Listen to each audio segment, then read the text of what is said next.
Many people make the same mistake when editing colors. The ocean isn't blue enough? Increase blue saturation.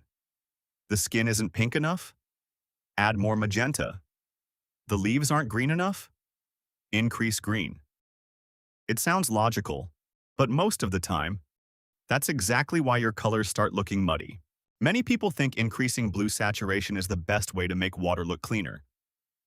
But in reality, it's very rare to find a perfectly pure RGB blue in a photo. Instead, the water is usually a mixture of several different colors. When you increase blue saturation, Photoshop simply makes the existing blue more vibrant, but the colors that are making the water look muddy are still there.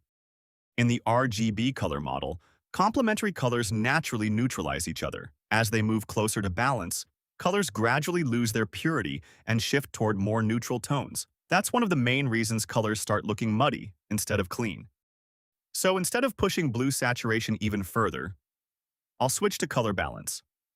First, I'll add a little blue to neutralize the unwanted yellow cast that's contaminating the water. Next, I'll add a touch of magenta to reduce the remaining green tint. And finally, I'll add a little cyan to balance the excess red, making the blue look cleaner and more consistent. Notice that I didn't increase the saturation at all, yet the water looks much cleaner. That's because my goal isn't to make the blue more vibrant. It's to remove the colors that are making the blue look muddy. Now let's look at green. Instead of increasing saturation, we can use curves. Start by raising the green channel slightly. Then lower the red channel just a little to introduce some cyan. With only these two adjustments, the greens become cleaner and more consistent. Next, let's combine all three color channels. This image has a strong yellow cast. As I mentioned earlier, instead of reducing yellow directly, start by adding a little blue to neutralize it. At this point, the image begins to shift slightly toward magenta. Next, switch to the green channel and raise it slightly to balance the excess magenta. Now the overall color looks much more balanced. However, there's still a slight cyan cast, so move to the red channel and raise it just a little to bring the colors back into balance.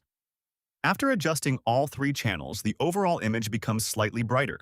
To compensate, return to the RGB channel and lower the curve slightly to restore the original brightness and contrast. Now let's compare the before and after. Take a look at the vector scope.